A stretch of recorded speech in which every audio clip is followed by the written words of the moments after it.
स्वागत है। हम लोग इटुटेरिया का करंट अफेयर्स मैगजीन कंप्लीट कर रहे हैं और इस कड़ी में आज हम लोग मंथली करंट अफेयर्स पढ़ रहे थे और आज हम लोग मार्च 2025 का पढ़ेंगे।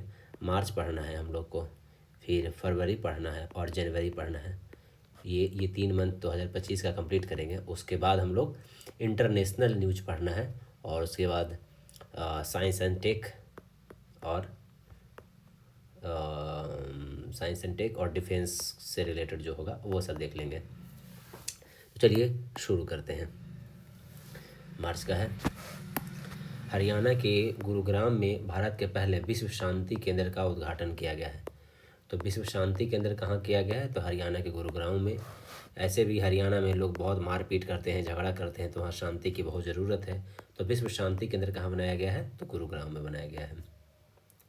त्रिभुवन सहकारी विश्वविद्यालय विधेयक 2025 हाल में ही लोकसभा से पारित किया गया। इसका उद्देश्य गुजरात में देश का पहला राष्ट्रीय सहकारी विश्वविद्यालय स्थापित करना है। तो जो कहता है कि ये त्रिभुवन सहकारी विश्वविद्यालय विधेयक है, ये लोकसभा से पारित किया गया है और ये बन कहाँ रहा है? तो गुजरात में देश का पहला राष्ट्रीय सहकारी विश्वविद्यालय स्थापित करना है। तमिलनाडु सरकार द्वारा राज्य बजट में रुपये के प्रतीक चिन्ह को तमिल अक्षर में बदलकर बजट पेश किया गया है, जो कि गलत है। ऐसा नहीं होना चाहिए। इसके सुप्रीम कोर्ट में इस पर सवाल खड़ा किया गया है, क्योंकि रुपये का प्रतीक बदलने का अधिकार सिर्फ केंद्र सरकार को है। लेकिन कौन किया है? तो तमिलनाडु का सरकार ये चीज़ किया है। ठीक है। गृह मंत्रालय के तहत नई दिल्ली में वतन को जानो कार्यक्रम का आयोजन किया गया। इस कार्यक्रम के तहत जम्मू कश्मीर के 250 बच्चों से संवाद किया गया और इसका उद्देश्य सरकारी गृहों से 18 वर्ष से कम आयु के बच्चों को निकालकर राष्ट्रीय एकता को बढ़ावा देना है। तो वतन को जानो किसके द्वारा किया गया है? तो गृह मंत्रालय के द्वारा किया गया है। कहाँ किया गया है? तो नई दिल्ली में किया गया है। और इसका उद्देश्य क्या है? तो ये जम्मू कश्मीर के 250 बच्चों से संवाद किया गया है। जम्मू कश्मीर के 250 बच्चों से संवाद किया गया है और उद्देश्य ये है कि सरकारी गृहों से 18 वर्ष के जो कम बच्चों हैं उसको में राष्ट्रीय एकता को बढ़ावा देना है। बच्चों को निकालकर सरकारी गृहों से निकालकर राष्ट्रीय एकता को बढ़ावा देना है। स्माइल कार्यक्रम क्या है भैया? तो ये समझिए। स्माइल कार्यक्रम क्या है? ये एशियाई विकास बैंक द्वारा वित्त पोषित कार्यक्रम है। उद्देश्य क्या है? लॉजिस्टिक इंफ्रास्ट्रक्चर को बढ़ावा देना तथा लॉजिस्टिक लागत को कम करना है। ये बहुत इंपॉर्टेंट चीज़ है, ये समझिए। स्माइल किस चीज़ से रिलेटेड है हम बता रहे हैं। इसको पता क्या ऑप्शन देगा कि स्माइल कार्यक्रम किस चीज़ से संबंध रखता है? बच्चों से, महिला से और फिर तीसरा ऑप्शन देगा कि लड़कियों से या गांव की महिला से यहाँ पे लिख देगा और चौथा में आपको देगा लॉजिस्टिक से। तो आपको लगेगा कि भैया ये स्माइल का बात कर रहा है तो स्माइल तो बच्चा का ही होगा। अब बहुत ज़्यादा सोचिएगा तो लड़की का सोचिएगा, लेकिन स्माइल किस चीज़ का है? लॉजिस्टिक इंफ्रास्ट्रक्चर को बढ़ावा देने के लिए। समझ रहे हैं? स्माइल क्या है? लॉजिस्टिक इंफ्रास्ट्रक्चर को बढ़ावा देना है और लॉजिस्टिक लागत को कम करना है। और किसके थ्रू किया जा रहा है? तो एशियाई विकास बैंक के द्वारा किया जा रहा है। किसके द्वारा किया जा रहा है? एशियाई विकास बैंक के द्वारा ये वित्त पोषित है। समझ गए? ये याद रखिएगा, एकदम पक्का है। ये एकदम ट्रिकी सवाल है और इसको आपको एकदम पता होना चाहिए।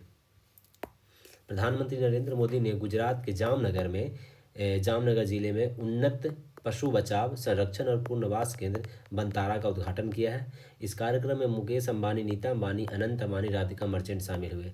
तो ये उन्नत पशु जो बनाया गया, उन्नत पशु बचाव, तो ये कहाँ बनाया गया है? तो गुजरात के जामनगर में, जिसका नाम क्या है? बंतारा है। उद्घाटन कौन किए हैं? मोदी जी किए हैं। तो बंतारा का उद्घाटन मोदी जी किए हैं गुजरात के जामनगर में। 4 मार्च 2025 को भारत के सर्वोच्च न्यायालय ने घोषित किया कि दिव्यांगता आधारित भेदभाव के विरुद्ध अधिकार एक मौलिक अधिकार है। यह आरपीडब्ल्यूडी के अधिनियम 2016 के अनुसार यह निर्णय दृष्टिबाधित उम्मीदवारों को न्यायिक सेवा भर्ती में भाग लेने की अनुमति देता है, जिसमें समान अवसर और उचित सुविधा सुनिश्चित करता है। ये है पॉलिटी क्वेश्चन। क्या है? ये पॉलिटी का सवाल है। तो क्या इसे बोला गया है कि जो दिव्यांगता है, दिव्यांगता आधारित जो भेदभाव है वो मौलिक अधिकार के विरुद्ध है। तो क्यों? तो और क्या इसका न्यायिक में ये क्या दिया? तो कहता है कि आरपीडब्ल्यूडी अधिनियम 2016 के अनुसार वह दृष्टिबाधित उम्मीदवारों को न्यायिक सेवा भर्ती में भाग लेने की अनुमति देता है। मतलब कि जो जज बनने वाला जो हम लोग जो एग्ज़ाम होता है उसमें कहता है कि न्यायिक सेवा भर्ती में भाग लेने की अनुमति देता है किसको, दृष्टिबाधित को, जिससे समान अवसर और उचित सुविधा को सुनिश्चित करता है। तो अब समान अवसर कौन सा है, आर्टिकल समान अवसर को किस में दिया जाता है, तो कहता है कि समान अवसर नौकरी में आर्टिकल 16 में है, आर्टिकल 16 में है कि नौकरी में आपको समान अवसर दिया जाएगा। तो ये कहीं ना कहीं ये है। और बाकी मौलिक अधिकार आपका किस में है, आर्टिकल 19 में आपका मौलिक अधिकार है। आगे देखिए, केंद्रीय मंत्री अश्विनी वैष्णव ने एआई अनुसंचार, नवाचार और कौशल विकास को बढ़ावा देने के लिए इंडिया एआई मिशन के तहत प्रमुख पहलों की शुरुआत की है। तो इंडिया एआई मिशन जो है, एआई मिशन किसके द्वारा शुरुआत किया गया है, तो अश्विनी वैष्णव के द्वारा किया गया। किसके द्वारा किया गया, अश्विनी वैष्णव के द्वारा किया गया। एशिया की सबसे बड़ा साहित्य अकादमी महोत्सव 7 से 12 मार्च तक रविंद्र भवन नई दिल्ली में आयोजित किया गया। तो साहित्य अकादमी महोत्सव जो है वो एशिया का सबसे बड़ा है, भारत का ही नहीं, सिर्फ भारत का नहीं, एशिया का सबसे बड़ा है। और कब किया गया है, तो मार्च में किया गया था, 7 से 12 मार्च तक किया गया था। हो सके डेट भी दे दे, 7 से 12 मार्च किया गया मार्च में, और रविंद्र भवन नई दिल्ली में किया गया, रविंद्र भवन नई दिल्ली में। केंद्रीय मंत्री अश्विनी वैष्णव, ये रेल मंत्री भी हैं अश्विनी वैष्णव जी, ने आईआईटी मद्रास में हाइपरलूप परीक्षण सुविधा का दौरा किया और घोषणा की कि 410 मीटर की हाइपरलूप ट्यूब जल्द ही दुनिया की सबसे लंबी हाई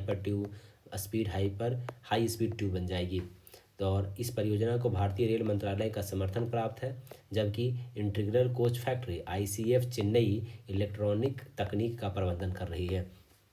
तो देखिए कि एक क्या है, हाइपरलूप ट्यूब है, मतलब ऐसा ट्यूब बनाया गया है, इसमें मैग्नेटिक पावर से, मतलब जो ट्रेन है, ये जो ट्रेन बनाया गया है वो ज़मीन पे नहीं चलेगा, ये मैग्नेट यहाँ पे रहेगा, मैग्नेट यहाँ पे रहेगा, और दोनों एक दूसरे को रिपेल करेगा। रिपेल मतलब एक दूसरे को ठेलने का, हिंदी में ठेलने का। तो ये ट्रेन हवा में रहने वाली है, अगर आपको नहीं पता हो तो। और ये क्या होगा कि ये दोनों तो रिपेल करेगा, लेकिन एक जो ये आगे वाला रहेगा वो इससे अट्रैक्ट करेगा, तो ये आगे बढ़ते जाएगा और ये ठेलते जाएगा, तो हवा में ही चलेगा। तो घर्षण कम होगा, मतलब क्या होगा, फ्रिक्शन कम होगा, तो फ्रिक्शन कम होने से स्पीड ज़्यादा होगा। अगर फ्रिक्शन कम है तो स्पीड ज़्यादा होगा, यही हाइपर लूप है। तो ये क्या है, कौन बना रहा है, तो आईआईटी मद्रास काम कर रहा है। आईआईटी मद्रास मतलब ये याद रखिएगा, लोग आईआईटी मद्रास और आईआईटी बॉम्बे में कन्फ्यूजन रहते हैं। तो मद्रास आपका कहाँ है, आईआईटी मद्रास आपका यहाँ पे है, चेन्नई में, मतलब तमिलनाडु में। और यहीं का क्या है, इंटीग्रल कोच फैक्ट्री चेन्नई, ये दोनों एक ही जगह का है, दोनों मिलके इसमें काम कर रहा है। केंद्रीय वित्त मंत्री निर्मला सीतारमण ने नई दिल्ली में प्रधानमंत्री इंटर्नशिप योजना PMIS के लिए एक मोबाइल ऐप लॉन्च किया है।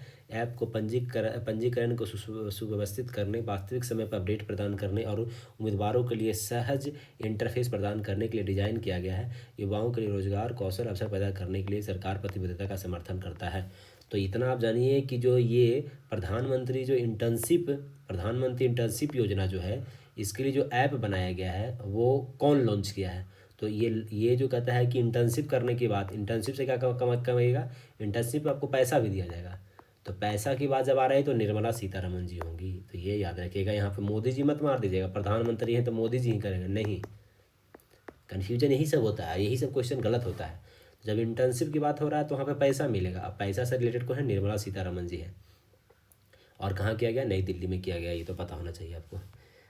भारत स्वच्छ मिशन शहरी के तहत इंदौर को PPP मॉडल के तहत भारत का पहला हरित अपशिष्ट प्रसंस्करण संयंत्र शुरू किया जा रहा है। यह संयंत्र लकड़ी और शाखाओं को रिसाइकिल करके लकड़ियों की पट्टी बनाएगा, जिससे कोयले का पर्यावरण अनुकूल विकल्प उपलब्ध होगा, साथ ही ऊर्जा संरक्षण को बढ़ावा मिलेगा। फिर से पढ़िए, कह रहा है कि राष्ट्रीय स्वच्छ मिशन जो शहरी है, इसके तहत इंदौर में PPP मॉडल पे हरित अपशिष्ट प्रसंस्करण बनाया जा रहा है। हरित अपशिष्ट प्रसंस्करण, यह संयंत्र लकड़ी और शाखाओं को रिसाइकिल करके, कैसे को, लकड़ी और शाखाओं को रिसाइकिल करके लकड़ी का पट्टी बनाएगा, मतलब जो टूटा रहेगा उसको एक पट्टी बना देगा, और जिससे कोयलों का पर्यावरण अनुकूलन विकल्प होगा, मतलब कोयला की जगह पे लकड़ी का पट्टी जलाया जाएगा, समझ रहे हैं। तो ये हरित अपशिष्ट प्रसंस्करण शुरू किया जा रहा है, जिससे ऊर्जा संरक्षण को भी बढ़ावा मिलेगा। भारत सरकार 2 प्रमुख परियोजनाओं के साथ अपनी परमाणु ऊर्जा की पहल को आगे बढ़ा रहा है। 2 प्रमुख क्या है, होता है महाराष्ट्र के जैतापुर परमाणु ऊर्जा संयंत्र और हरियाणा में गोरखपुर परमाणु ऊर्जा संयंत्र, ये दो है। उत्तर भारत का पहला परमाणु ऊर्जा संयंत्र गोरखपुर गांव फतेहाबाद जिला हरियाणा में स्थापित किया जाएगा। कन्फ्यूजन का सवाल यही है। तो पहला तो आपको पता है होना चाहिए कि भाई परमाणु ऊर्जा के लिए 2 गो लगाया जा रहा है। कितना रिएक्टर लगा रहा है? 2 प्रमुख परियोजना है।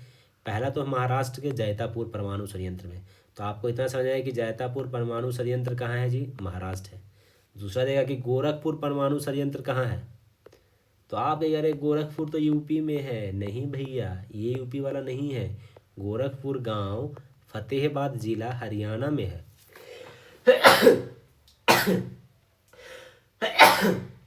हाँ, समझ गए। सवाल यही ट्रिकी होगा कि गोरखपुर परमाणु ऊर्जा जो अभी परियोजना है वो कहाँ है? आपका हरियाणा में है। तो आप मैप के थ्रू याद कीजिएगा कि अगर ये ऐसा मैप बना दिए तो एक तो भाई कहाँ है? महाराष्ट्र में है, तो एक तो परमाणु ऊर्जा यहाँ पे है और दूसरा यूपी और हरियाणा यहाँ पे है, ना कि इधर है। ये नहीं है, यूपी इधर है। तो हम आमने सामने समझ लीजिए कि कहीं ना कहीं आमने सामने परमाणु ऊर्जा लगाया जा रहा है। और ऊर्जा की बात कर रहा है भाई, तो हरियाणा के लोगों में बहुत ऊर्जा होता है, बहुत मारपीट करते हैं। तो ऐसे याद रखिएगा कि गोरखपुर परमाणु ऊर्जा बात कर दिया तो एक तो भाई जैतापुर तो महाराष्ट्र में है और गोरखपुर कहाँ होगा? हरियाणा में होगा। आगे देखिए, टेलीमेटिक्स विकास केंद्र सीडॉक टेलीमेटिक्स विकास केंद्र सीडॉक ने दूरसंचार और आईटी में नवाचार को बढ़ाने के लिए एक इनक्यूबेशन कार्यक्रम समर्थ लॉन्च किया। यह कार्यक्रम दूरसंचार सॉफ्टवेयर, साइबर सुरक्षा, 5G 6G, AI, IoT, quantum technology सहित क्षेत्रों में स्टार्टअप को समर्थन देता है, जिसमें STPI कार्यान्वयन भागीदार है। तो ये याद रखिए कि समर्थ किस चीज़ से है भाई, पहले आपको इतना पता नहीं समर्थ किस चीज़ से है। तो आपको क्या होता है कि जो दूरसंचार, साइबर सुरक्षा, 5G, AI में स्टार्टअप को समर्थन देता है, तो समर्थन देता है समर्थ पोर्टल। ये किसके द्वारा किया गया है? किसका? तो टेलीमेटिक्स विकास केंद्र सीडॉक जो है टेलीमेटिक्स विकास केंद्र सीडॉक के द्वारा ये समर्थ पोर्टल लॉन्च किया गया है। और इस पोर्टल के द्वारा ये कार्यक्रम है समर्थ, जिसमें स्टार्टअप को समर्थन दिया जाएगा। समझ रहे हो? समर्थन दिया जाएगा स्टार्टअप को समर्थ पोर्टल के द्वारा। समझ गए? आगे देखिए, सामाजिक न्याय और अधिकारिता मंत्रालय द्वारा राष्ट्रपति भवन में आयोजित दिव्यांगजनों को सशक्तिकरण हेतु पर्पल फेस्ट में 23,500 लोग शामिल हुए। 1 मिनट, इसको ध्यान से समझिए क्या बोला जा रहा है। इस सामाजिक न्याय और अधिकारिता मंत्रालय द्वारा राष्ट्रपति भवन में पर्पल फेस्ट 2025 का आयोजन किया गया है। 23,500 लोग शामिल हुए। पहला सवाल पूछेगा कि पर्पल फेस्ट 2025 का आयोजन कहाँ किया गया, तो आपका हम समझिएगा राष्ट्रपति भवन दिल्ली। एक उतना समझ में आया। ये पर्पल फेस्ट किसके द्वारा आयोजन करवाया गया, तो सामाजिक न्याय और अधिकारिता मंत्रालय। आपको ऑप्शन पता क्या देगा? सबसे पहला दे देगा आपको संस्कृति मंत्रालय। ये आप लिख लीजिए, ऑप्शन रहेगा संस्कृति मंत्रालय, लेकिन ये है गलत। समझ गए? तो ये पर्पल जो फेस्ट है वो संस्कृति मंत्रालय बल्कि सामाजिक न्याय और अधिकारिता मंत्रालय किसके लिए है? तो दिव्यांगजनों के सशक्तिकरण के लिए है। ये भी याद रखिएगा। पर्पल फेस्ट मतलब ये नहीं दे देगा कि कल्चरल बढ़ावा देने के लिए, सांस्कृतिक बढ़ावा के लिए होगा। ऑप्शन ये देगा कि किसके लिए, अभी तो आपको ऑप्शन देगा संस्कृति बढ़ावा, लेकिन नहीं, ये भी गलत है। पर्पल फेस्ट है आपका दिव्यांगजनों के लिए और सामाजिक न्याय और अधिकारिता मंत्रालय। देखिए, मैं आपको एक बात बता देता हूँ, लोगों को पढ़ाने में और खुद पढ़ने में और मेरे से पढ़ने में क्या डिफरेंस है। डिफरेंस ये है कि मैं सिर्फ पढ़ाता नहीं हूँ कि हाँ आपका ये चीज़ है, ये ऐसे ये होगा, नहीं। मैं आपको ये बताऊँगा कि इसका और सब्स्टिट्यूट क्या ऑप्शन देगा जहाँ पे आप कंफ्यूज हो जाइएगा और वो गलत होगा, वही मैं आपको बताऊँगा। जैसे मैंने यहाँ पे बताया, पर्पल फेस्ट आपको सबसे पहले कि पाइप फेस्ट है तो संस्कृति मंत्रालय का होगा सबसे पहला, लेकिन पर्पल फेस्ट किसका है? सामाजिक न्याय के लिए। अब पर्पल फेस्ट सोचिएगा तो उसमें कि पर्पल फेस्ट है भाई तो संस्कृति को बढ़ावा देने के लिए होगा, लेकिन नहीं, ये दिव्यांगजनों के सशक्तिकरण को बढ़ावा देने के लिए। समझ रहे हैं? कहाँ कहाँ गलती कीजिएगा। जैसे मैंने आपको यहाँ पे बताया, गोरखपुर कहाँ है? हरियाणा में है।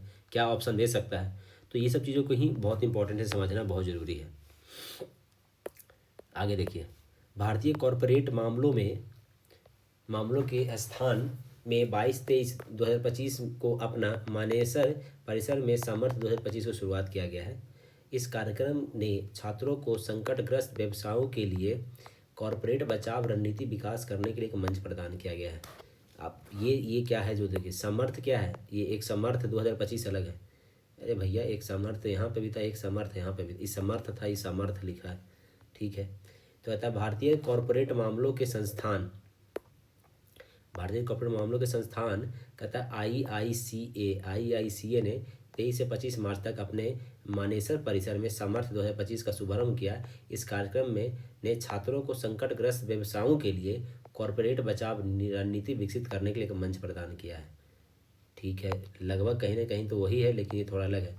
एक समर्थ पोर्टल था वो, ठीक है, दोनों में से कोई एक ही चीज़ देगा उसमें था कि स्टार्टअप कैसे फंड किया जाएगा, सरकार मदद करेगा। यहाँ पे कह रहा है कि संकटग्रस्त व्यवसायों में कॉरपोरेट कैसे उसका विकास करने के लिए हेल्प करेगा, वो दिया है। उच्च शिक्षा में बढ़ती आत्महत्याओं के बीच छात्रों की मानसिक स्वास्थ्य संबंधी चिंताओं को दूर करने के लिए सुप्रीम कोर्ट ने एक राष्ट्रीय टास्क फोर्स एनटीएफ का गठन किया है, जिसका सेवानिवृत्त न्यायमूर्ति एस रविंद्र भट्ट की अध्यक्षता में एनटीएफ कारणों की जांच करेगा, मौजूदा नियमों का विश्लेषण करेगा। ये इंपॉर्टेंट है, बहुत इंपॉर्टेंट है। तो बता कि सुप्रीम कोर्ट ने ये तो एक बना दिया कि जो आत्महत्या कर रहे हैं वो क्यों, उसके बारे में देखिए तो किनके अंदर में बनाया गया। तो सेवानिवृत्त न्यायमूर्ति क्या नाम है, एस रविंद्र भट्ट। ये है इम्पॉर्टेंट, ये है इम्पॉर्टेंट, ये एकदम लिख के रखिए कि सेवानिवृत्त न्यायमूर्ति एस रविंद्र भट्ट जी, रविंद्र भट्ट हैं, वो पता लगाएंगे कि बच्चा लोग क्यों आत्महत्या कर रहे हैं पढ़ाई में, उच्च शिक्षा में। जैसे आईआईटी में बहुत अभी हो रहा है, फिर एम्स में भी लोग सुसाइड कर रहे हैं, तो ये सब में क्यों कर रहे हैं, तो ये कौन पता करेंगे, रविंद्र भट्ट जी पता करेंगे, ठीक है। आगे देखिए भारत 2039 मिलियन मीट्रिक टन का वर्तमान उत्पादन के साथ दुनिया का शीर्ष दूध उत्पादक बन गया है। कितना शीर्ष उत्पादक बन गया। केंद्रीय मंत्री रवि रंजन सिंह ने लोकसभा में घोषणा की कि देश का लक्ष्य अगले 5 वर्षों में दूध उत्पादन को 300 MMT बढ़ाना है और 2014 में शुरू किए राष्ट्रीय गोकुल मिशन द्वारा संचालित है। तो अब इतना ये इसमें याद रखना है कि दुनिया का शीर्ष दूध उत्पादक कौन बन गया है जी, तो शीर्ष दूध उत्पादक बन गया है हमारा भारत। कौन बन गया, हमारा भारत बन गया शीर्ष उत्पादक। और किसने ये लोकसभा में घोषणा किया, तो राजीव रंजन सिंह जी घोषणा किए। और बताएं कि अगले 5 वर्षों में क्या वो है, कितना तक बढ़ाना है, तो 300 MMT मतलब 239 मिलियन मीट्रिक टन MMT। तो यहाँ पे अब कितना बढ़ाना है अगले 5 वर्षों में, तो मतलब कि समझिए कि 2030 तक कितना होना चाहिए, 30 तक 300 MMT होना चाहिए, ये याद रखना होगा।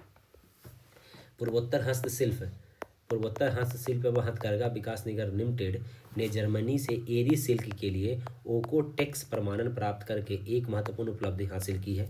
यह विश्व स्तर पर मान्यता प्राप्त प्रमाणन पुष्टि करता है एरी सिल्क हानिकारक पदार्थों से मुक्त है और अंतर्राष्ट्रीय सुरक्षा और गुणवत्ता मानकों को पूरा करता है। तो कहता है कि पूर्वोत्तर हस्तशिल्प और ये जो हथकरघा विकास लिमिटेड है वो एरी सिल्क के लिए ओकोटेक्स प्रमाणन प्राप्त किया है। तो वो किस देश से प्राप्त किया ओकोटेक्स प्रमाणन, तो वो प्राप्त किया है जर्मनी से। जर्मनी मतलब जमीन, ये सिल्क होता है, सिल्क मतलब समझिए कि ये सिल्क कैसे निकलता है, एक पेड़ होता है, पेड़ पे वो रहते हैं ना कीड़े, और सिल्क वॉर्म जिसको बोलते हैं, तो उसको निकलता सिल्क निकलता है। तो ये जो सिल्क का जो है वो जो मिला है ओकोटेक्स प्रमाणन कहाँ से मिला है, तो जर्मनी से मिला है। और किसको मिला है, पूर्वोत्तर हस्तशिल्प हथकरघा निगम लिमिटेड, पूर्वोत्तर वाले को मिला है। मतलब कि पूर्वोत्तर ये होगा, बाकी दक्षिणोत्तर भी, उत्तर में भी होगा और दक्षिण में भी होगा, ठीक है। नई दिल्ली में युगो युगीन भारत राष्ट्रीय संग्रहालय, नई दिल्ली में युगो युगीन भारत राष्ट्रीय संग्रहालय को सेंट्रल विस्टा पूर्ण विकास परियोजना के हिस्से के रूप में उत्तर और दक्षिण ब्लॉक में स्थापित किया जाएगा, ठीक है। यह संग्रहालय फ्रांस म्यूजियम डेवलपमेंट तकनीक के सहयोग से भारत की सभ्यता और संस्कृति विरासत को प्रदर्शित करेगा तथा देश के अतीत, वर्तमान और भविष्य की एक गहन यात्रा प्रदान करेगा। तो देखिए नई दिल्ली में युगो युगीन भारत राष्ट्रीय संग्रहालय को सेंट्रल विस्टा पूर्ण विकास परियोजना के हिस्से के रूप में उत्तर और दक्षिण ब्लॉक में स्थापित किया जाएगा। तो कहता है युगो युगीन भारत राष्ट्रीय जो संग्रहालय है वो कहाँ स्थापित होने वाला है, नई दिल्ली में, सेंट्रल विस्टा पूर्ण विकास परियोजना के तहत उत्तर में और दक्षिण ब्लॉक में किया जाएगा। यह संग्रहालय फ्रांस म्यूजियम डेवलपमेंट तकनीक के सहयोग से, किसका, फ्रांस से जो है वैसा बनाया जा रहा है। यहाँ पे ऑप्शन में रूस भी दे सकता है, तो रूस नहीं बल्कि कहाँ से, तो जो ये कहता है कि जो हमारा राष्ट्रीय संग्रहालय बन रहा है वो फ्रांस म्यूजियम डेवलपमेंट के तकनीक के सहयोग से बन रहा है। तो अब आगे देखते हैं सूक्ष्म और सूक्ष्म लघु और एमएसएमई की बात कर रहा है। किसकी बात कर रहा है? एमएसएमई। कहता है कि सूक्ष्म और लघु मध्यम उद्यम के वर्गीकरण हेतु महत्वपूर्ण संशोधन किया गया है, जो कि 1 अप्रैल 2025 से लागू किया गया है। कब से लागू किया गया ये याद रखिए, 1 अप्रैल 2025 से। आपको इतना हम वो शायद पहले वीडियो में बता चुके हैं कि निवेश में 2.5 मल्टीप्लाई किया गया पहले से, और इसमें 2 मल्टीप्लाई किया गया। समझ गए? अब देखिए कैसे किया गया। तो कैसा सूक्ष्म लघु, सूक्ष्म उद्योग में है, सूक्ष्म उद्यम या उद्यम में उद्योग, इसमें निवेश पहले कितना था? पहले 1 करोड़ था, 2.5 गुना मल्टीप्लाई होकर कितना हो गया? 2.5 करोड़ हो गया। और इसका जो पहले 1 करोड़ से 5 करोड़ था अब टर्न ओवर, उसको बढ़ा के कर दिया 5 दूनी 10 करोड़ रुपया कर गया।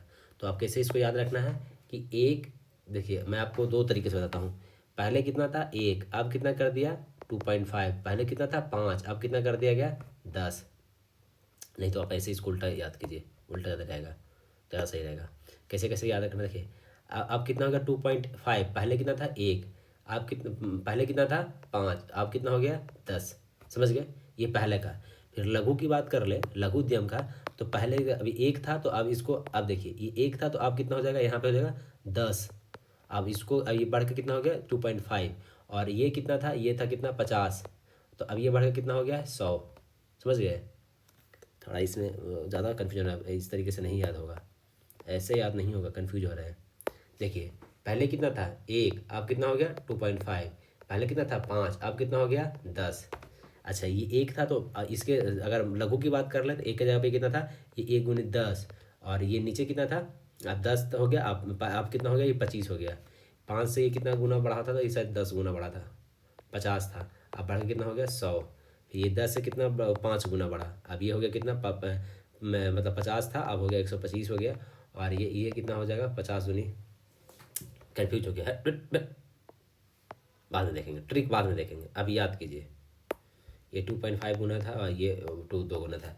सूक्ष्म उद्योग की बात कर लेते हैं। तो ये सूक्ष्म उद्योग 1 करोड़ था और वो बढ़कर 2.5 करोड़ हो गया, और इसका टर्नओवर 5 करोड़ था, इसका ये बढ़ के 10 करोड़ हो गया। ठीक है। लघु उद्यम की बात कर ले तो इसका कहता है कि निवेश कितना था? लघु में निवेश का था इसमें लगभग 10 करोड़ रुपया। छोटा में 1 करोड़ था निवेश, और बड़ा में कितना है निवेश? 1 करोड़ से 10 करोड़ रुपया निवेश हो गया। तो अभी 10 करोड़ था तो इसको बढ़ा के 25 करोड़ कर दिया गया। टर्नओवर इसका 50 करोड़ था, जो कि बढ़ा के 100 करोड़ कर दिया गया। मध्यम उद्यम की बात कर लेते हैं। तो ये पहले उसका 10 करोड़ था, तो इसका कितना हो जाएगा? 50 करोड़ था, जो कि बढ़ा के कर दिया 125 हो गया। और इसका टर्नओवर कितना हो जाएगा? उसका कितना था? टर्नओवर 50 था, तो इसका टर्नओवर 250 होना चाहिए था, जो कि बढ़ा के 500 कर दिया गया। ठीक है। आगरा में आयोजित ताज महोत्सव के थीम धरोहर हेरिटेज है। क्या है कि आगरा में जो आयोजित किया गया ताज महोत्सव, इसका थीम क्या था? तो धरोहर। क्या थीम था? धरोहर। Indian council of medical research, Indian council of medical research की ओर से 6 राज्यों मध्य प्रदेश, महाराष्ट्र, मेघालय, उड़ीसा, आंध्र प्रदेश, कर्नाटक में एक अध्ययन शुरू किया जा रहा है। तो कहता है कि ये याद रखना है कि Indian council of medical research जो है, ये ICMR जो है, इसको आपको पता होना चाहिए, ICMR, Indian council of medical research. तो ये कितने राज्यों में कर रहा है? 6 राज्यों में कर रहा है। तो कहाँ कहाँ कर रहा है? अगर हम मैप के थ्रू आपको पढ़ा दें तो ज़्यादा सही रहेगा। चलिए एक मैप के थ्रू आपको बताते हैं, मैप बनाते हैं यहाँ पे। ये ऐसे मैप बन गया। ठीक है, इतना हाफ ही बनाते हैं। तो पहला कहाँ है? मध्य प्रदेश। पहला कहाँ है? मध्य प्रदेश। उसके बाद क्या है? महाराष्ट्र। उसके बाद क्या है? महाराष्ट्र हो गया। मध्य प्रदेश, महाराष्ट्र हो गया। और ये इधर भी नॉर्थ ईस्ट भी बनाना ही पड़ेगा। हाँ, उसके बाद क्या है? मध्य प्रदेश, महाराष्ट्र हो गया। फिर मेघालय है, ये क्या हो गया? मेघालय हो गया। उसके बाद क्या है? उड़ीसा। उड़ीसा कहाँ है आपका? यहाँ पे उड़ीसा हो गया। ठीक है, सही जा रहे हैं। फिर आंध्र प्रदेश है, उड़ीसा के बाद आंध्र प्रदेश है। फिर कर्नाटक है, कर्नाटक है, हो गया। 6 गो तो हो गया। तो एक गो नॉर्थ ईस्ट में है, मेघालय में, बाकी क्या है? नीचे वाला में ही सब, ये दक्षिण भारत में ही सब ज़्यादा दिख रहा है ना आपको लगभग। ये आपका हो गया मध्य प्रदेश, ये हो गया महाराष्ट्र हो गया, ये कर्नाटक हो गया, ये आंध्र प्रदेश हो गया, ये उड़ीसा हो गया, बाकी मेघालय हो गया। यहाँ पे क्या हो गया कि रिसर्च किया जा रहा है, एक अध्ययन शुरू किया जा रहा है इन लोगों में। किस चीज़ का अध्ययन है वो भी समझिए। इसके तहत कुपोषण को समाप्त करने हेतु टेक होकर राशन का परीक्षण किया जाएगा। आंगनबाड़ी केंद्रों में कुपोषित बच्चों को 1 साल तक के खिलाकर कुपोषण खत्म हो रहा है या नहीं, परीक्षण किया जाएगा। अच्छा, समझिए। तो कहा जा रहा है कि 6 राज्यों में किया जा रहा है। तो कहता है कि इसका काम क्या है? कहता है कुपोषण को समाप्त करने हेतु जो टेक होम राशन है उसका परीक्षण किया जाएगा। और कहता है कुपोषित बच्चों को 1 साल तक के लिए 1 साल तक खिलाकर कुपोषण खत्म हो रहा है या नहीं, इसका परीक्षण किया जाएगा। तो जो टेक होम है, ये टेक होम में कहता है कि राशन दिया जा रहा था बच्चों को, कुपोषण वाले बच्चों को, तो ये ठीक हो रहा है कि नहीं, इसका परीक्षण किया जाएगा। 6 राज्यों में, इधर हो गया महाराष्ट्र, हो गया आपका मध्य प्रदेश, हो गया कर्नाटक, हो गया आंध्र प्रदेश, हो गया आपका उड़ीसा, हो गया और मेघालय हो गया। One nation one port process का अनावरण सर्बानंद सोनोवाल ने किया है। इसका उद्देश्य देश के सभी प्रमुख बंदरगाहों में दस्तावेजीकरण और प्रक्रियाओं को एक रूपता लाना है। तो वन नेशन वन पोर्ट के तहत में क्या है, सर्बानंद सोनोवाल ने इसका उद्घाटन किया है और इसका कहा कि प्रमुख बंदरगाहों में दस्तावेजीकरण और प्रक्रियाओं को एक रूपता लाना है, मतलब सब जगह एक तरीके से प्रोसेस हो। गुजरात के गिफ्ट सिटी में ऑस्ट्रेलिया भारत खेल उत्कृष्टता फोरम का आयोजन 5-6 मार्च को किया गया है। तो कहता है कि ये जो ऑस्ट्रेलिया और भारत का जो खेल उत्कृष्टता जो फोरम है वो कहाँ किया गया है, ऑस्ट्रेलिया और भारत का गुजरात में किया गया है। कहाँ, गिफ्ट सिटी में 5 से 6 मार्च को। तो गुजरात सिटी में जो खेल आयोजन हुआ है, खेल उत्कृष्टता आयोजन, वो भारत के साथ, भारत तो किसके साथ हुआ है, तो ऑस्ट्रेलिया के साथ हुआ है। नोएडा एयरपोर्ट के पास ओलंपिक सिटी बनेगी, नोएडा एयरपोर्ट के पास ओलंपिक सिटी बनेगी। कहता 52.4 हेक्टेयर में ओलंपिक स्पोर्ट्स पार्क बनाया जाएगा। तो कहता है कि ओलंपिक सिटी कहाँ बनेगा, तो नोएडा एयरपोर्ट के पास। ऐसे ओलंपिक के लिए जो इंफ्रास्ट्रक्चर डेवलप किया जा रहा है वो कहाँ किया जा रहा है, ये किया जा रहा है गुजरात में, ये याद रखिएगा। ओलंपिक का जो इंफ्रास्ट्रक्चर जो हम लोग 2036 में जो वो कर रहे हैं कि हम लोग ओलंपिक कराएंगे, तो उसका इंफ्रास्ट्रक्चर गुजरात में डेवलप किया जा रहा है। लेकिन एक ओलंपिक सिटी बनाएगा कहाँ, नोएडा एयरपोर्ट, मतलब यूपी में। भारत दुनिया का सबसे बड़ा उत्पादक है क्या चीज़ में, दुनिया का, दूध में तो देखे थे, मसाला में भी है, दाल में भी है, जूट में भी है, केला में भी है, नैनो यूरिया में भी है और नैनो DAP में। ये याद रखने की चीज़ है। ये मार्च का है, सब डेटा दिया है कि कब किस में हम लोग टॉप कर रहे हैं। तो टॉप किस में कर रहे हैं, दूध तो देखे ही थे, मसाला में भी है, दाल में भी है, जूट में भी है, केला में भी टॉप में, नैनो यूरिया, नैनो DAP में भी सबसे बड़ा उत्पादक है। दूध, मसाला, दाल, जूट में भारत अपना पहला अपतटीय हवाई अड्डा बर्धावन पोर्ट मुंबई के निकट कृत्रिम द्वीप पर बनाएगा। तो अपतटीय हवाई अड्डा कहाँ बनाया जा रहा है, अपतटीय हवाई अड्डा कहाँ बनाया जा रहा है, बर्धावन पोर्ट मुंबई के पास, बर्धावन पोर्ट मुंबई के पास कृत्रिम द्वीप पे बनाया जा रहा है। मध्य प्रदेश के माधव राष्ट्रीय उद्यान को मध्य प्रदेश का 9वां तथा देश का 58वां टाइगर रिजर्व घोषित किया गया। ये इंपॉर्टेंट है भाई कि माधव राष्ट्रीय उद्यान है, इसको टाइगर रिजर्व घोषित किया गया है। तो कितना नंबर का है, तो माधव पहले तो है मध्य प्रदेश में, नंबर कितना, तो 58th भी है। आई थिंक एगो कूनो नेशनल पार्क को भी किया गया है। ये कूनो नेशनल पार्क कहाँ है, उड़ीसा में है। ये आई थिंक 59th बन गया है। ये आगे कहीं ना कहीं डेटा में पढ़ना होगा, आप ध्यान रखिएगा। तो ये कहाँ है, मध्य प्रदेश का कितने नंबर का है, 9 नंबर का मध्य प्रदेश का है, भारत का है 58th नंबर का, 58वां नंबर का। प्रथम सौर विदनाम उत्सव 7-8 मार्च को बिहार के पूर्वी चंपारण के मोतिहारी में मनाया गया, जिसका उद्देश्य भारतीय सशस्त्र बलों की सैन्य क्षमता का प्रदर्शन कर युवाओं को इनमें शामिल करने हेतु प्रेरित करना है। तो ये तो भाई बिहार का बात है, तो हम याद रखिएगा कि प्रथम सौर वेदनाम कहाँ मनाया गया है, तो पूर्वी चंपारण में। प्रथम सौर वेदनाम कहाँ मनाया गया, पूर्वी चंपारण में 7-8 मार्च को, पूर्वी मोतिहारी में। तो मोतिहारी कहाँ है, मोतिहारी है पूर्वी चंपारण में, ठीक है। और ये प्रथम सौर वेदनाम मनाया गया, ठीक है। देश का पहला अस्थाई कलाग्राम प्रयागराज में बनेगा। अस्थाई कलाग्राम कहाँ बनेगा, अस्थाई कलाग्राम मतलब कला की बात कर रहा है, तो कहाँ बनेगा, प्रयागराज में बनेगा। कला, जैसे अभी प्रयागराज में क्या क्या अरेंजमेंट होता है, प्रयागराज में हुआ था महाकुंभ हुआ था ना जी प्रयागराज में, तो यहाँ पे लोग अपना अपना कला दिखा रहे थे, बहुत लोग आके, तो इसीलिए कलाग्राम का बनने वाला है, कलाग्राम बनेगा प्रयागराज में। फिट इंडिया कार्निवल का उद्घाटन मनसुख मंडाविया ने नई दिल्ली में किया है। तो फिट इंडिया के लिए किसने किया, मनसुख मंडाविया ने। फिट इंडिया आइकन के रूप में आयुष्मान खुराना को चुना गया है। तो ये है स्टेटमेंट वाले सवाल पूछेगा। फिट इंडिया कार्निवल का उद्घाटन किसके द्वारा किया गया, मनसुख मंडाविया, नई दिल्ली में तो होगा ही। आइकन कौन है जी, तो आयुष्मान खुराना है आइकन। केंद्र सरकार द्वारा जम्मू कश्मीर के अलावा केसर उत्पादन हेतु सिक्किम, अरुणाचल प्रदेश और मेघालय में मिशन केसर चलाया जा रहा है। 10 से 11 में राष्ट्रीय केसर मिशन जम्मू कश्मीर में चलाया गया था। तो अभी तक जो केसर उत्पादन हो रहा है वो सिर्फ जम्मू कश्मीर में हो रहा था। तो अब कहाँ होगा, सिक्किम में होगा। कहाँ होगा, अरुणाचल प्रदेश में होगा और होगा मेघालय में।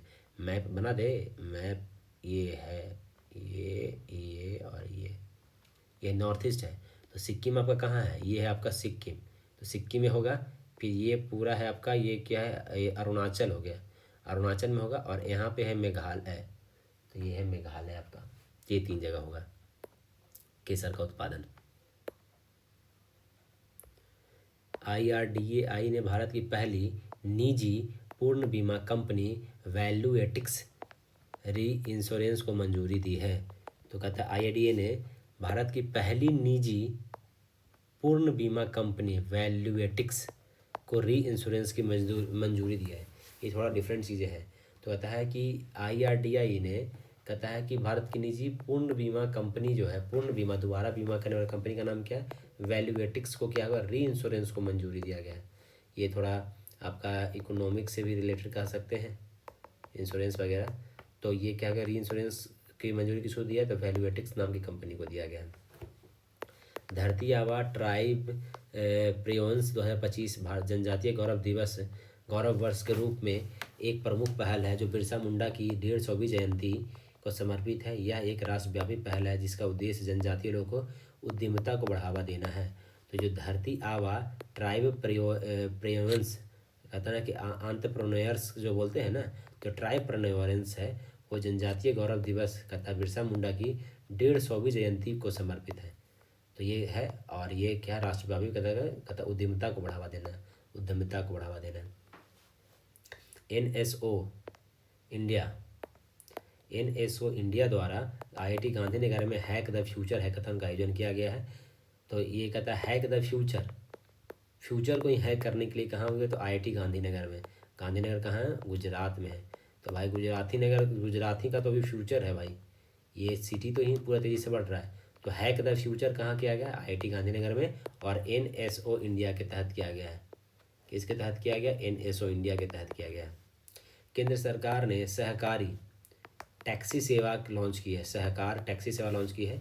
यह बाइक, कैब और ऑटो ड्राइवर को सुनिश्चित करेगी कि सारी कमाई ड्राइवर के पास हो। तो सहकार टैक्सी सेवा है। टाटा मोटर्स ने अपनी हाल में ही हैवी ड्यूटी वाले हाइड्रोजन चालित ट्रकों का 24 महीने का परीक्षण शुरू किया है। तो हाइड्रोजन चालित ट्रकों का परीक्षण कौन शुरू किया है, टाटा मोटर्स ने 24 महीने का। और ये कहता है सहकार टैक्सी सेवा शुरू किया गया है केंद्र सरकार के द्वारा। चलिए हम लोग मार्च देख लिए, फरवरी देखते हैं। 1 मिनट का ब्रेक लेते हैं आपके लिए।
चलिए शुरू करते हैं फरवरी का।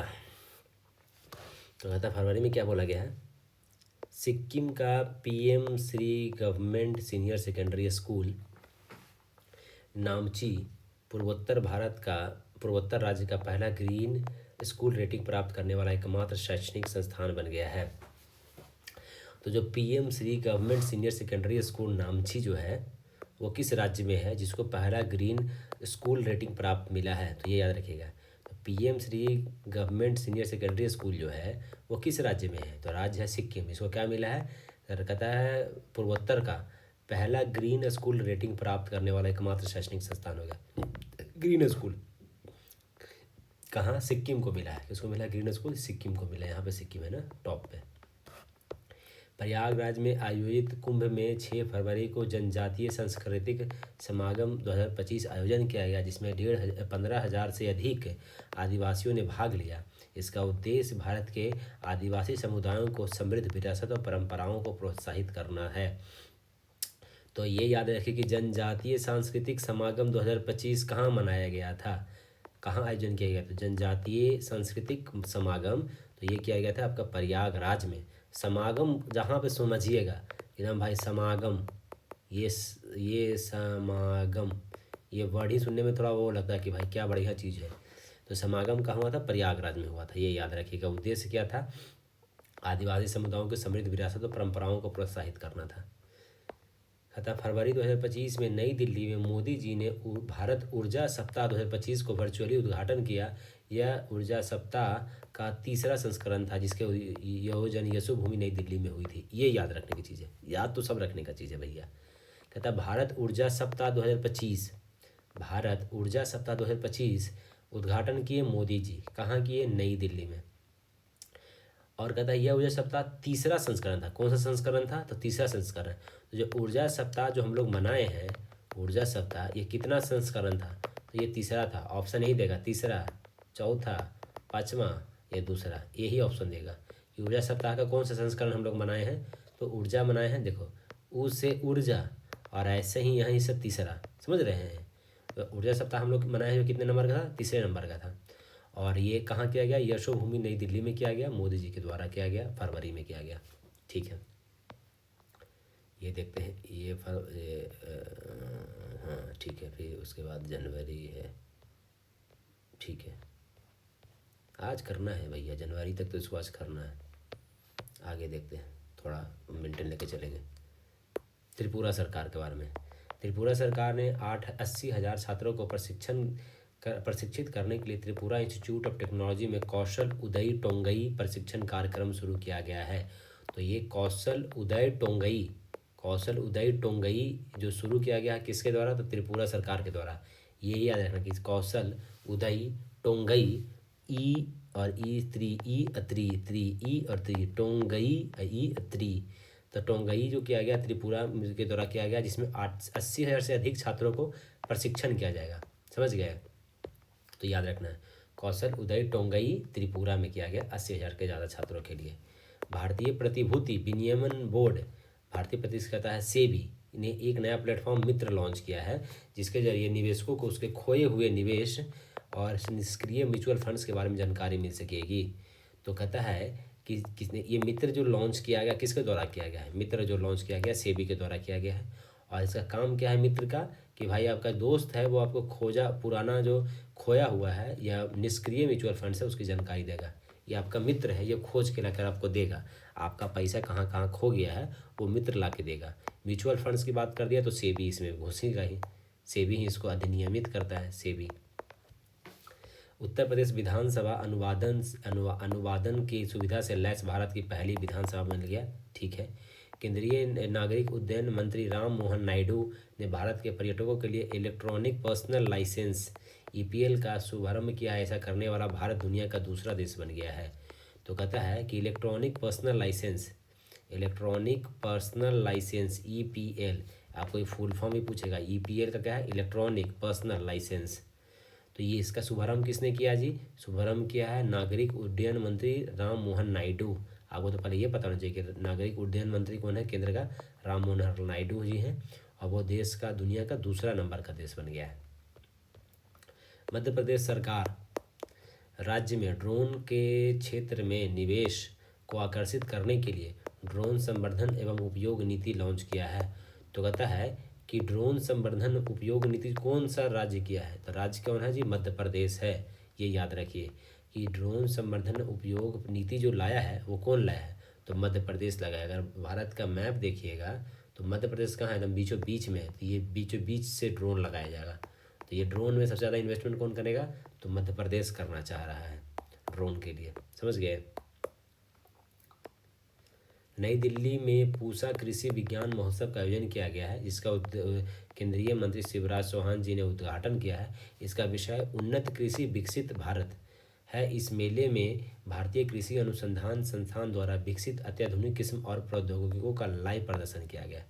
तो आप इतना समझिए कि पूसा कृषि विज्ञान मेला कहाँ किया गया है? नई दिल्ली में। तो पूसा जानते हैं, ये है बिहार के समस्तीपुर में। पूसा एक जगह है जहाँ पे सबसे पहले कृषि को लेकर वो काम किया गया था। तो ये ऑप्शन में भी दे सकता है कि पूसा कहाँ किया गया था जी, बिहार में किया गया था कि नई दिल्ली में किया गया था, कहाँ किया गया था? नई दिल्ली भी ऑप्शन दे देगा तो आपको लगेगा अरे पूसा तो बिहार में है, लेकिन किया गया कहाँ? नई दिल्ली में किया गया है। और शिवराज सिंह चौहान जी ने किया है। और इसका थीम क्या था? उन्नत कृषि और विकसित भारत। उन्नत कृषि विकसित भारत। ठीक है, आगे देखिए। बेंगलुरु में आर्ट ऑफ लिविंग में अंतर्राष्ट्रीय महिला सम्मेलन का आयोजन किया गया, जिसके राष्ट्रपति द्रौपदी मुर्मू जी ने संबोधित किया गया। तो कहता है कि आर्ट ऑफ लिविंग अंतर्राष्ट्रीय महिला सम्मेलन, अंतर्राष्ट्रीय आर्ट ऑफ लिविंग के अंतर्राष्ट्रीय महिला सम्मेलन का आयोजन कहाँ किया गया? आर्ट ऑफ लिविंग के अंतर्राष्ट्रीय महिला सम्मेलन, तो महिला सम्मेलन किया गया आपका बेंगलुरु में। और इसके उद्घाटन कौन किया? तो राष्ट्रपति द्रौपदी मुर्मू ने संबोधित किया। तो महिला है तो द्रौपदी मुर्मू जी रहेंगे, लेकिन ये सोचेगा कि अंतर्राष्ट्रीय सम्मेलन कहाँ हुआ, तो आपका ऑप्शन लगेगा दिल्ली। आपके ऑप्शन लग जाएगा दिल्ली, जो कि दिल्ली नहीं होगा। तो महिला की बात कर रहा है तो महिला का बात कर रहा है बेंगलुरु में हुआ है, ये याद रखना है। भारत सरकार ने प्रसिद्ध गायक मोहम्मद रफ़ी की 100वीं जयंती पर 100 रुपये का स्मारक सिक्का जारी करने की घोषणा की है। तो भारत सरकार ने के प्रसिद्ध गायक कौन है? मोहम्मद रफ़ी जी। मोहम्मद रफ़ी जी के 100वीं जयंती पे, मोहम्मद रफ़ी की कितनी जयंती पे? 100वीं जयंती पर 100 रुपये का स्मारक सिक्का किया है। तो रफ़ी जी का 100वीं जयंती था। दिल्ली मेट्रो रेल कॉरपोरेशन ने नई दिल्ली में ओखला विहार मेट्रो स्टेशन पर भारत के पहले वर्टिकल बाईफेशियल सोलर संयंत्र की स्थापना किया है। तो कहता है कि भारत के पहले वर्टिकल बाईफेशियल सोलर संयंत्र, भारत के पहले वर्टिकल बाईफेशियल सोलर संयंत्र कहाँ स्थापित किया गया है? तो दिल्ली मेट्रो में किया गया है। किसमें? Delhi metro, Bangalore metro, Calcutta metro, Lucknow metro, तो कहाँ किया गया? दिल्ली में किया गया है। और ये ओखला विहार मेट्रो स्टेशन पे किया गया है। किस पे किया गया? ओखला विहार पे। आगे देखते हैं। कहता है 21 से 25 फरवरी तक चेन्नई में आईआईटी मद्रास द्वारा एशिया की पहली हाइपरलूप प्रतियोगिता का आयोजन किया गया। इन प्रतियोगिता में 10 हाइपरलूप टीमों ने हिस्सा लिया। इसका उद्देश्य इनोवेशन और हाइपरलूप तकनीक को क्रियान्वयन को बढ़ावा देना है। तो अभी हम लोग पढ़े थे ना कि वहाँ पे एक रेलवे का ये अश्विनी वैष्णव जी द्वारा आईआईटी मद्रास के द्वारा वहाँ पे परीक्षण किया गया था। तो इसी परीक्षण के समय में हाइपरलूप प्रतियोगिता भी किया गया था। तो हाइपरलूप प्रतियोगिता आईआईटी मद्रास में किया गया और जिसमें 10 टीम ने हिस्सा लिया था। कितना टीम लिया था? 10 टीम ने। छत्तीसगढ़ के पर्वतारोही निशा यादव ने अफ्रीका की सबसे ऊंची चोटी माउंट किलिमंजारो पर झंडा फहराया है। तो कहता है कि जो माउंट किलिमंजारो है कहाँ का सबसे ऊंची चोटी है? तो आपको तो पता नहीं चाहिए, अफ्रीका का है। और इसमें निशा यादव है जो चढ़ गई है, और निशा यादव कहाँ की है? छत्तीसगढ़ की है। तो छत्तीसगढ़ की जो है वो निशा यादव चढ़ गई माउंट किलिमंजारो पे, जो अफ्रीका की सबसे ऊंची चोटी है। भारत बागवानी अनुसंधान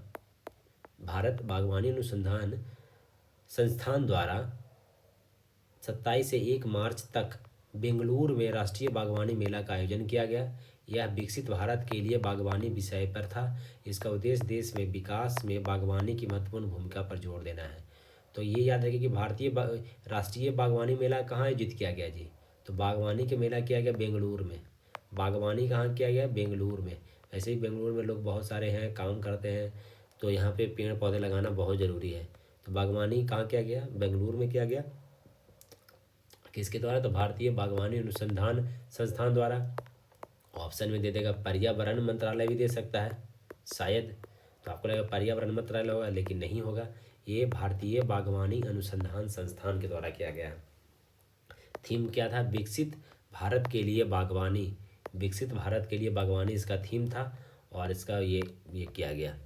केंद्रीय मंत्री अश्विनी वैष्णव ने पुष्टि की है कि कवच ऑटोमेटिक ट्रेन प्रोटेक्शन सिस्टम देशव्यापी रोल आउट के लिए भारत की रेलवे सुरक्षा में बदलाव होने जा रहा है।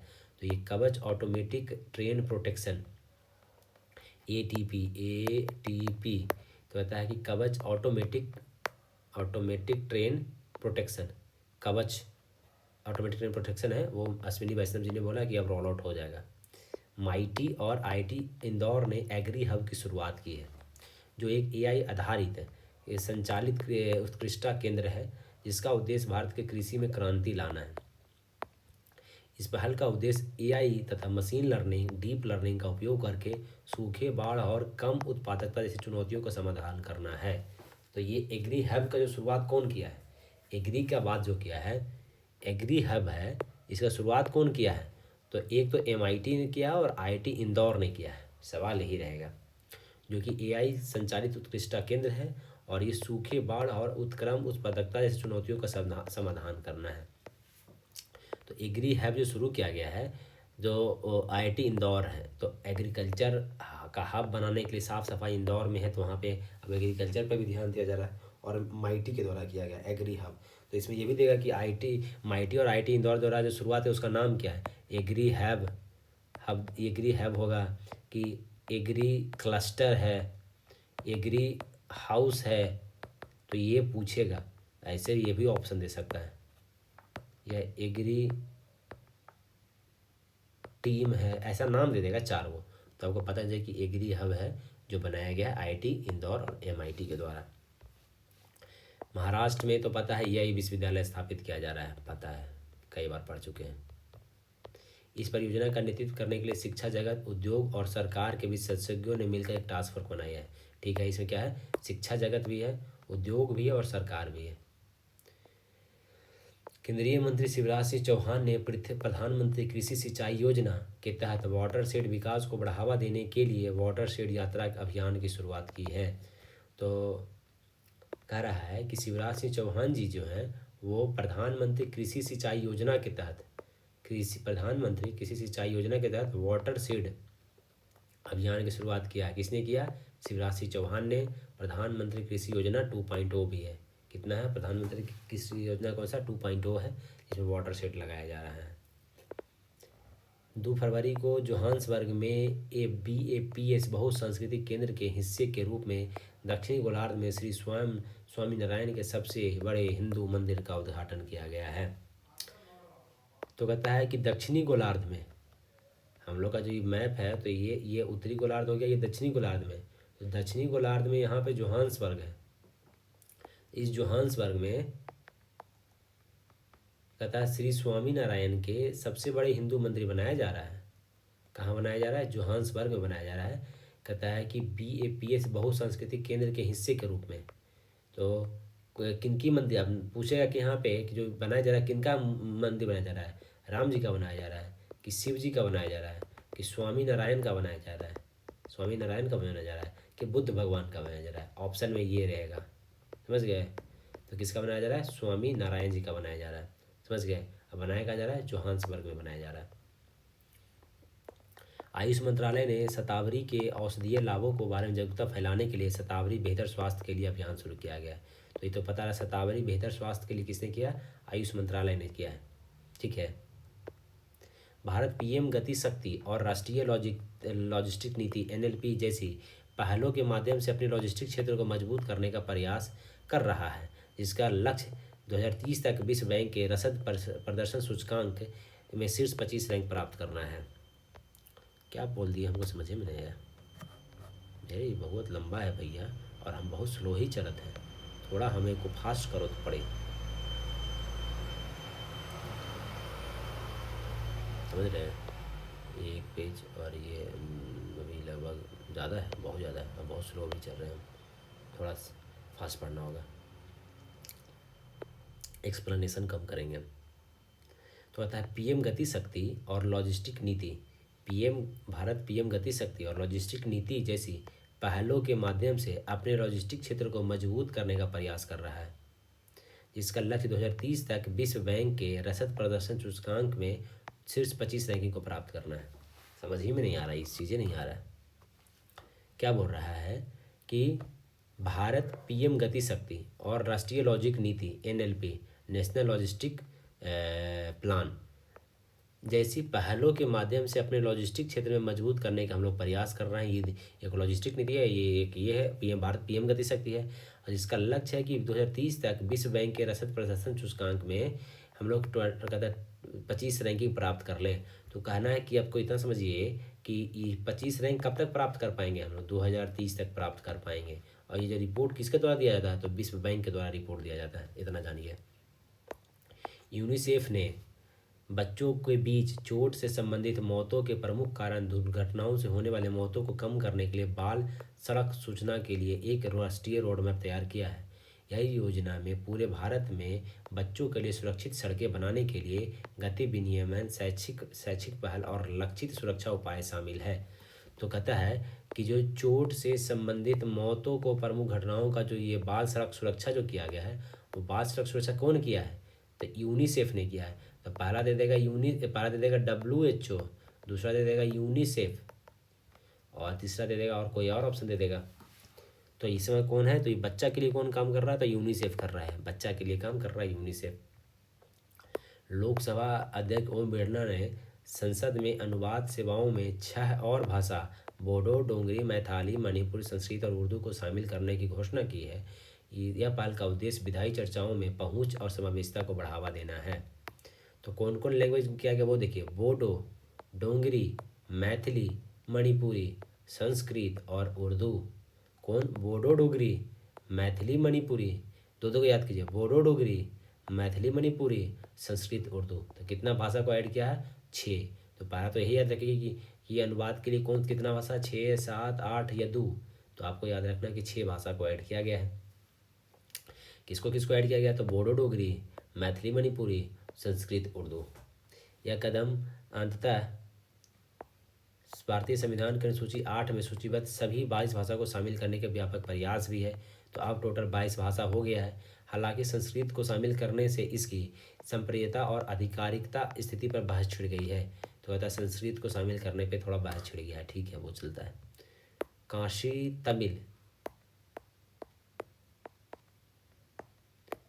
तमिल समागम 3.0 15 से 24 फरवरी तो वाराणसी में आयोजित किया गया, जिसमें तमिलनाडु और काशी के बीच संबंध मजबूत होंगे। तो कहता है कि काशी और तमिल जो समागम 3.0 कितना मनाया गया, तो इस बार 3.0 है, जो कि तमिलनाडु और काशी के बीच में संबंध मजबूत करने के लिए वाराणसी में मनाया गया है। तो काशी तमिल समागम कहाँ किया गया है, ऑप्शन देगा कि वाराणसी या तमिलनाडु। तो आपको दिखना है वाराणसी। कितने नंबर का है, तो 3.0, 3 साल से इसका तैयारी, 3 साल से हो रहा है। फरवरी 2016 में मेजर ध्यानचंद नेशनल स्टेडियम में आदि महोत्सव का राष्ट्रपति द्रौपदी मुर्मू द्वारा उद्घाटन किया गया। आदि महोत्सव आदिवासी विरासत और संस्कृति का उत्सव है। तो आपको इतना याद रखना है, आदि महोत्सव किस चीज़ के लिए है, तो आदिवासी के विरासत और संस्कृति का उत्सव है।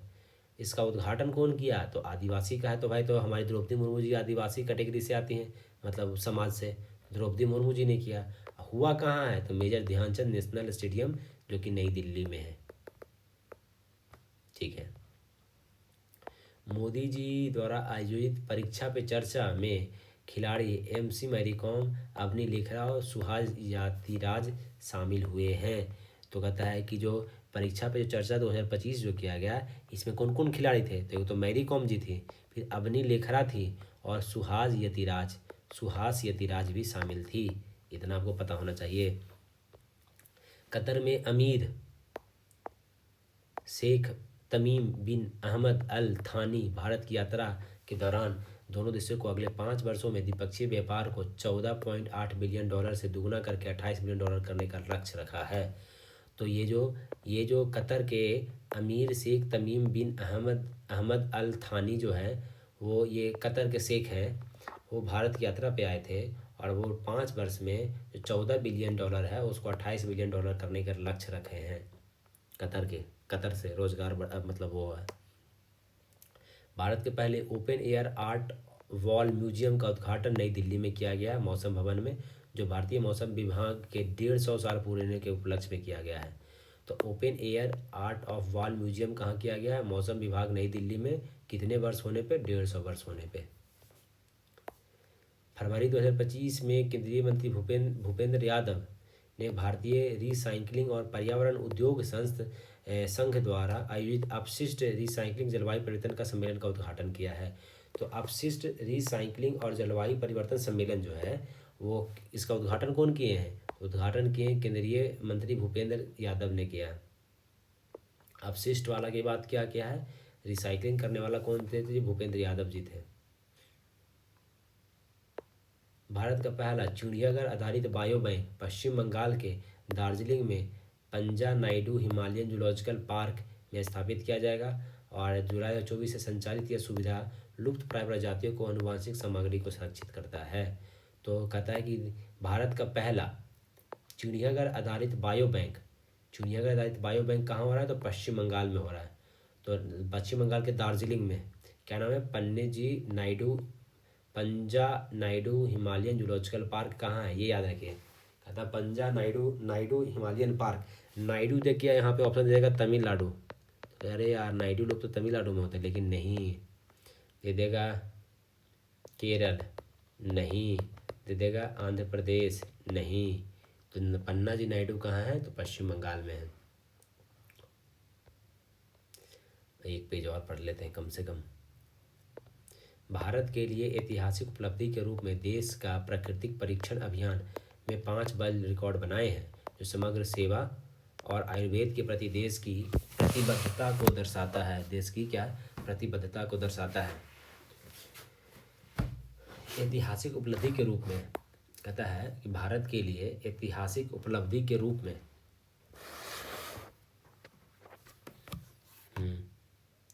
ऐतिहासिक उपलब्धि के रूप में देश के प्रकृति परीक्षण अभियान 5 गिनीज वर्ल्ड रिकॉर्ड बनाए हैं। नहीं समझ में आया क्या बोल रहा है, समझिए फिर से। कहता है भारत के लिए ऐतिहासिक उपलब्धि के रूप में देश का प्रकृति परीक्षण अभियान, देश का प्राकृतिक परीक्षण अभियान है उसको 5 गिनीज ऑफ वर्ल्ड रिकॉर्ड बनाया। तो कहता है कि देश का प्राकृतिक परीक्षण अभियान 5 गिनीज वर्ल्ड रिकॉर्ड बनाया, जो समग्र स्वास्थ्य सेवा और आयुर्वेद के प्रति देश की प्रतिबद्धता को दिखाता है। स्वास्थ्य और आयुर्वेद के प्रति। इलेक्ट्रॉनिक सूचना प्रौद्योगिकी मंत्रालय MIT ने सार्वजनिक और निजी सेवाओं तक निर्बाध पहुंच के लिए आधार प्रमाणीकरण को बढ़ावा के लिए आधार सुशासन पोर्टल लॉन्च किया है। तो आधार सुशासन पोर्टल जो है वो लॉन्च किया है किसने? तो इलेक्ट्रॉनिक और सूचना प्रौद्योगिकी मंत्रालय ने।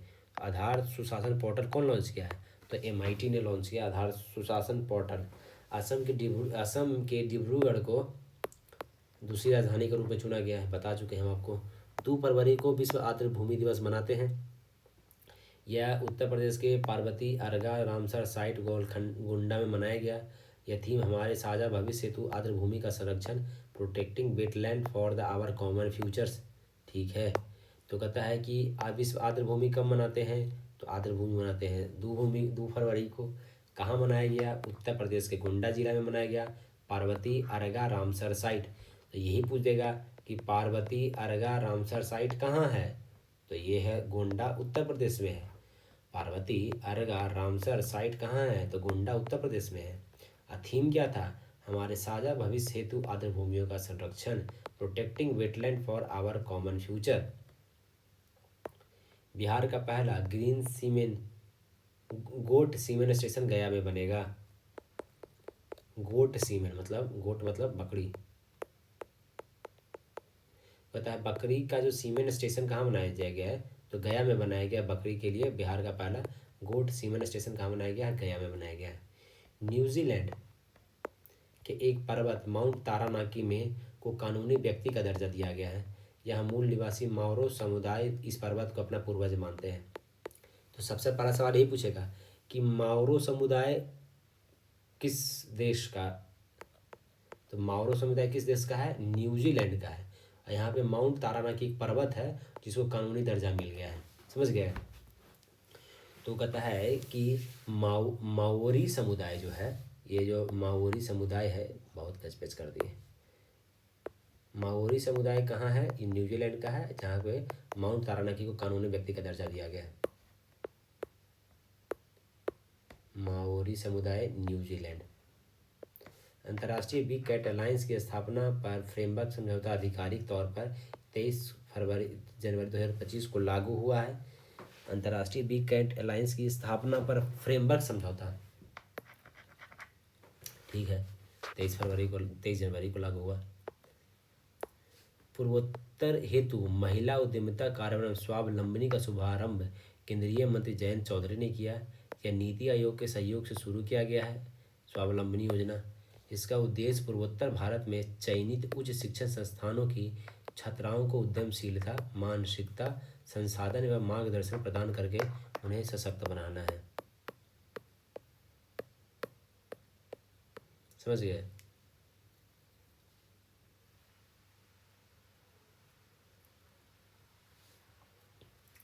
बोलते बोलते मुंह दर्द करने लगा जी। 2 मिनट रुक जाइए, तब थोड़ा पढ़ने में मज़ा आएगा।